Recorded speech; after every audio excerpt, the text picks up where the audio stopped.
Section 1.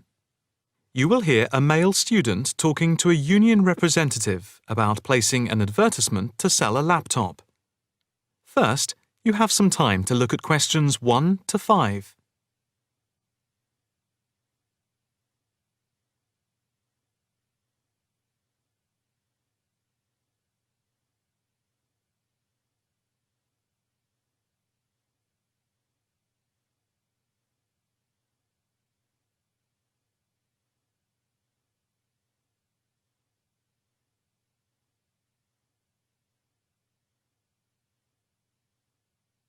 You will see that there is an example which has been done for you.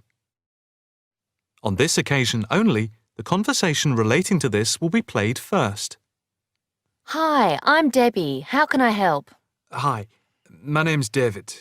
I'm just looking to place an advertisement on the main union notice board to sell a laptop and a few accessories if that's possible. The answer is advertisement. So, advertisement has been written in the space. Now the test will begin. You should answer the questions as you listen, because you will not hear the recording a second time. Listen carefully and answer questions 1 to 5. Hi, I'm Debbie. How can I help?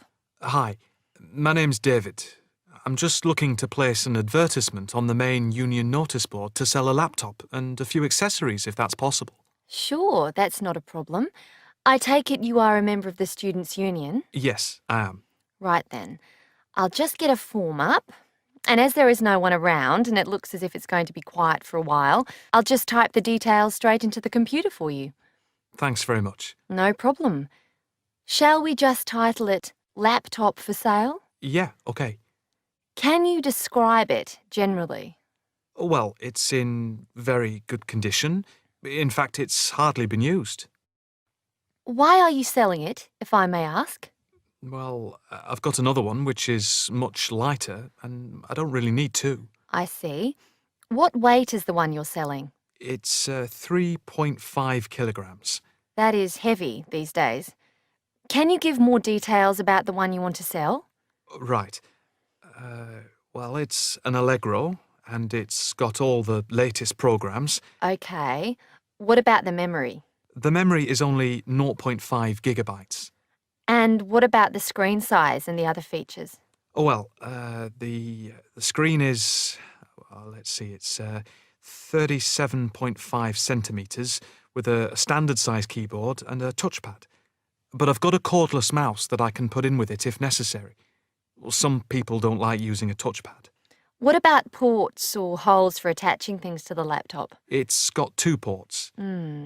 More modern laptops have more than 2 ports for all the extra attachments. They do. Let's see, what else is important? The battery lasts for 2.5 hours, which is okay, but not enough for long train journeys. But one thing is that it's not wireless. Right, okay, not wireless. Before you hear the rest of the conversation, you have some time to look at questions 6 to 10.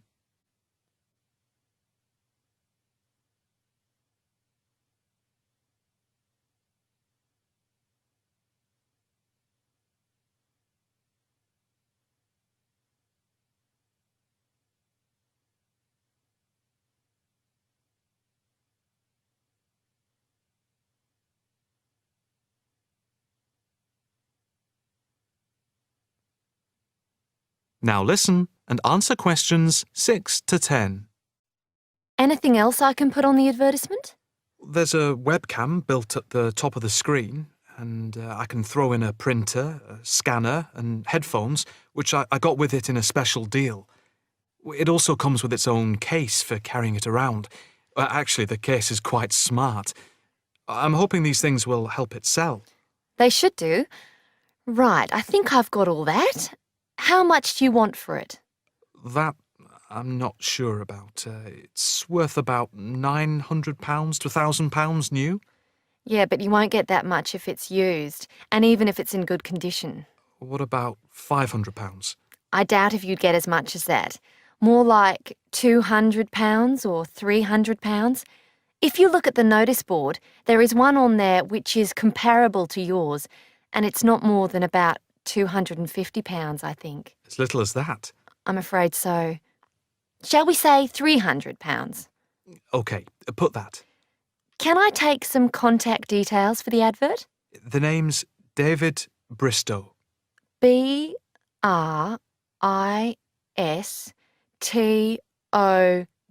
Yes, that's it. And a mobile or email? Both, if you want. It's DIB7791@hotmail.com. OK, and the mobile? That's 09875 423387. That's it. If you send the picture, I'll add it and print it out and stick it up for you. OK, I can get that to you today. Right, I'll type in here, advert placed the 22nd of October. Fine. And good luck with the sale. Thanks. That is the end of section 1. You now have half a minute to check your answers.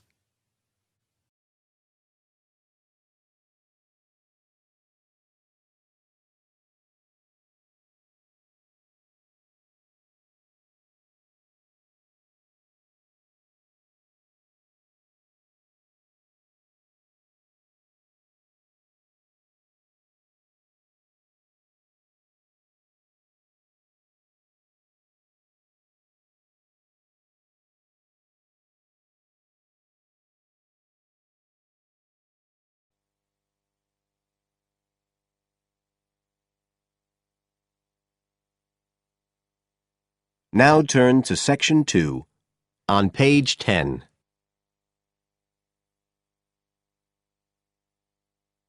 Section 2. You will hear a talk on New Zealand radio about an art sale which is being held to raise money for charity. First, you have some time to look at questions 11 to 13 on page 10.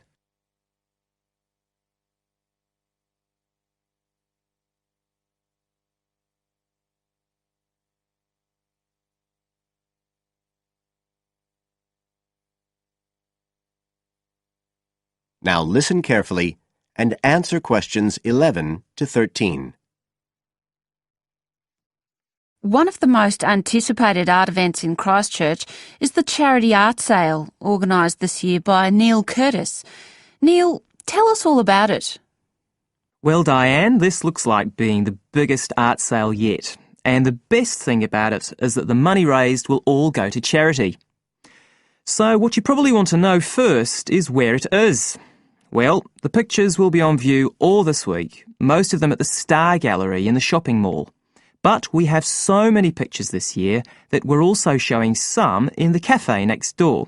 So do drop in and see them any day between 9 and 5. Now, if you're interested in buying rather than just looking, and we hope a lot of you will be, the actual sale will take place on Thursday evening, with sales starting at 7:30.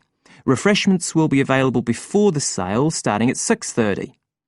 We've got about 50 works by local artists showing a huge range of styles and media, and in a minute I'll tell you about some of them. You're probably also interested in what's going to happen to your money once you've handed it over.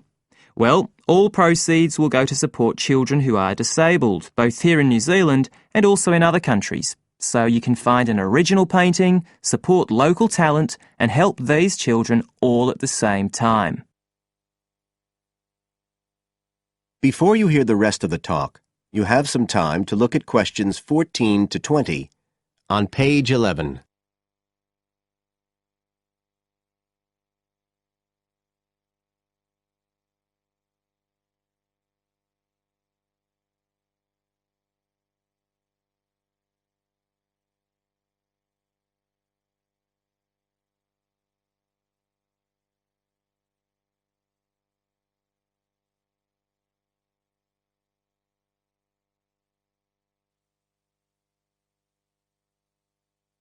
Now listen and answer questions 14 to 20. Now, let me tell you a bit about some of the artists who have kindly agreed to donate their pictures to the charity art sale.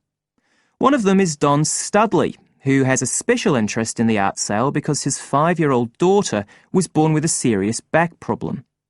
After an operation earlier this year, she's now doing fine, but Don says he wants to offer something to help other less fortunate children. Don is totally self-taught and says he's passionate about painting. His paintings depict some of our New Zealand birds in their natural habitats. One relative newcomer to New Zealand is James Chang, who came here from Taiwan 9 years ago at the age of 56. Mr. Chang had 13 exhibitions in Taiwan before he came to live here in Christchurch, so he's a well-established artist, and art has been a lifelong passion for him. His paintings are certainly worth looking at. If you like abstract pictures with strong colour schemes, you'll love them.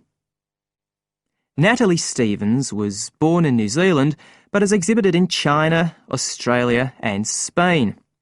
As well as being an artist, she's a website designer. She believes art should be universal, and her paintings use soft colours and a mixture of media. Most of her pictures are portraits, so watch out, some of them may even be friends of yours. And then we have Christine Shin from Korea. Christine only started to learn English 2 years ago when she arrived in New Zealand, but she's been painting professionally for over 10 years, and she sure knows how to communicate strong messages through the universal language of art. She usually works from photographs and paints delicate watercolours, which combine traditional Asian influences with New Zealand landscapes, giving a very special view of our local scenery. Well, that's all I have time to tell you now, but as well as these 4, there are many other artists whose work will be on sale, so do come along on Thursday. We accept cheques, credit cards or cash. And remember, even if you don't buy a picture, you can always make a donation. That is the end of section 2. You now have half a minute to check your answers.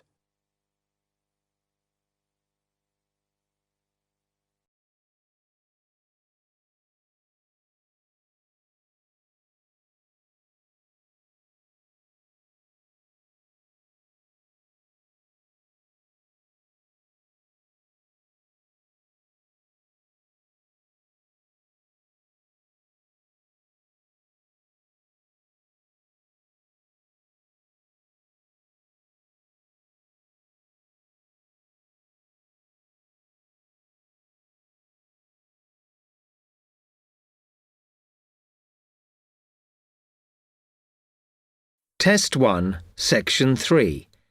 You will hear 2 students, Jenna and Marco, discussing a business studies project they have to do. You now have 15 seconds to read questions 21 to 24.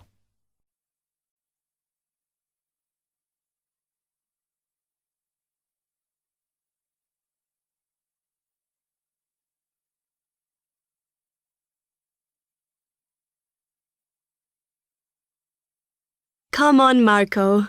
We've got to get on and sort out this project for Professor Buckley. Hang on. I want to make sure we've got all the information. Now, where are we? Well, today we need to sort out exactly what we're going to do and how we're going to divide the work up. Okay. How long have we got, by the way? The end of term is April 6th. And he said to hand it in on week 8, so that's March 25th at the latest, because the beginning of that week is the 21st, so not long. Right. Have you got the notes there? Yes. He wants us to do a fairly small-scale study, like the last one, on whether or not businesses were offering more benefits to staff. And we've now got to look at the rise in older workers. It should be fairly straightforward. Yeah, as long as we keep it small. Who's marking it? I don't know. Sometimes he gets the PhD students to mark it for him. Oh, actually, it just says here, a senior lecturer. I suppose it's too much for Professor Barclay to do them all. Yeah. Anyway, how are we going to go about this? Well, we have to decide how big we want it to be and who. Yeah, but I think we must sort out a timetable for the project. Otherwise, nothing will get done. Okay. Do you want to do that? All right. I'll do it as soon as we finish here. You now have 15 seconds to read questions 25 to 27.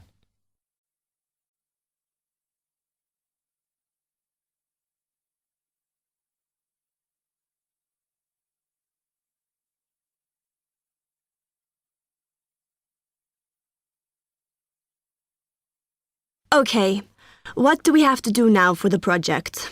What's the best way to go about it? Well, Professor Carter suggested we set up a focus group to get some in-depth interviews, but I think that'll take a lot of time. Yeah, I agree. If we did a focus group, we'd have to spend time deciding who to include in it, and it's not necessary to do one anyway. Oh, fine. And if you agree, I think we should get in touch with the businesses on the list Professor Carter gave us and ask them if they're prepared to participate. Sounds good. Then we can go there, give them questionnaires and collect them later. Exactly. Okay. Then do we need to book one of those study rooms in the library so we can work together to input the data? Perhaps not, as I guess just one of us could just sort it out actually. Yes, that would be easier. A lot of what we're doing is qualitative, so it'll be writing up rather than statistics. No software for that, I'm afraid. And I think it would look better if we had actual shots of some of the staff, because we're citing appearance as a factor in employability, aren't we? Yeah, okay. I'll factor that all in when I sort everything out tonight. You now have 30 seconds to read questions 28 to 30.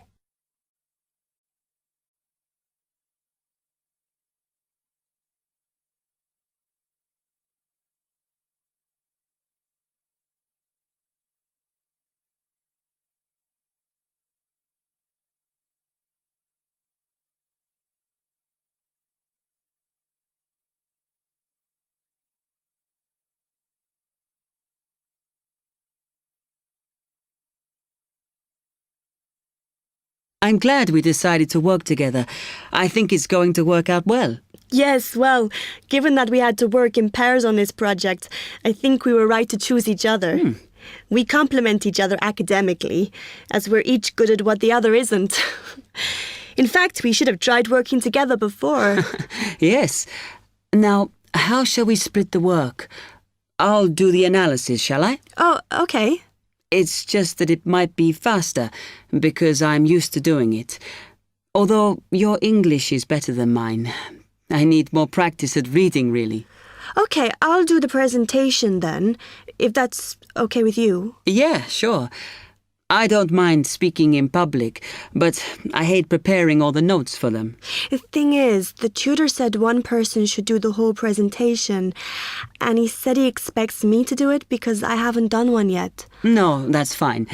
Now, let's see.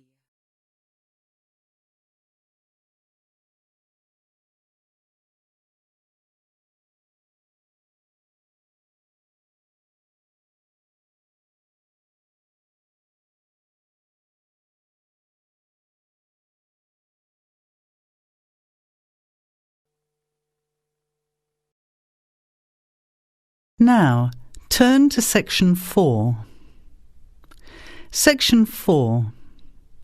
You will hear a talk given by Dr. Miranda James.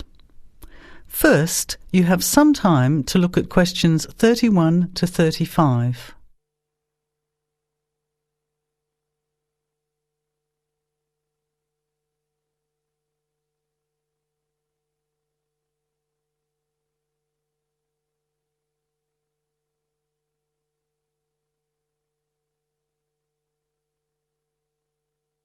Now, listen carefully to the talk and answer questions 31 to 35.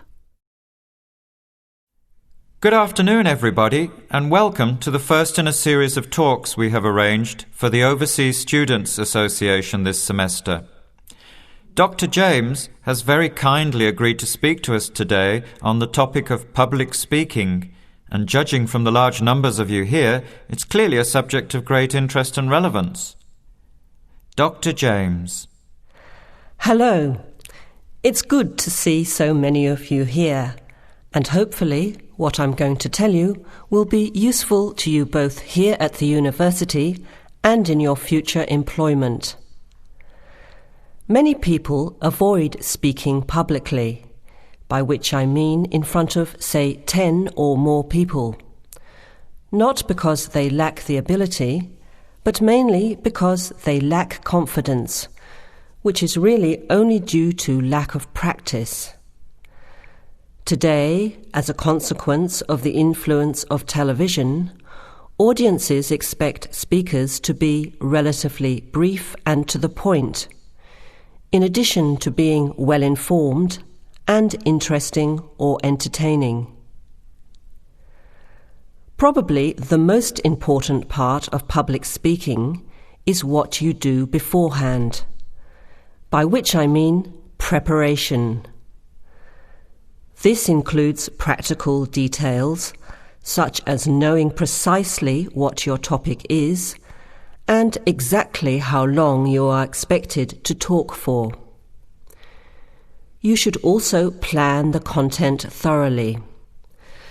A good strategy is to write out the content as you intend to say it, and then make brief notes, preferably on small cards, which you use to talk from. This way you sound more natural.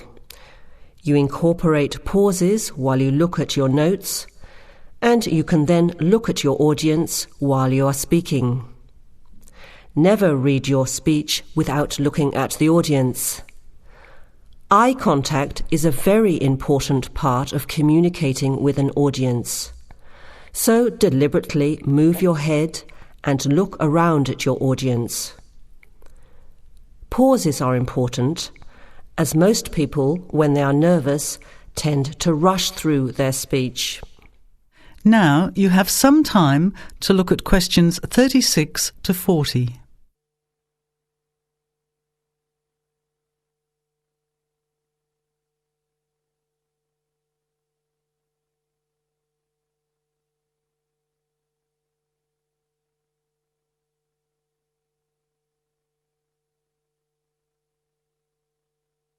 Now listen and answer questions 36 to 40.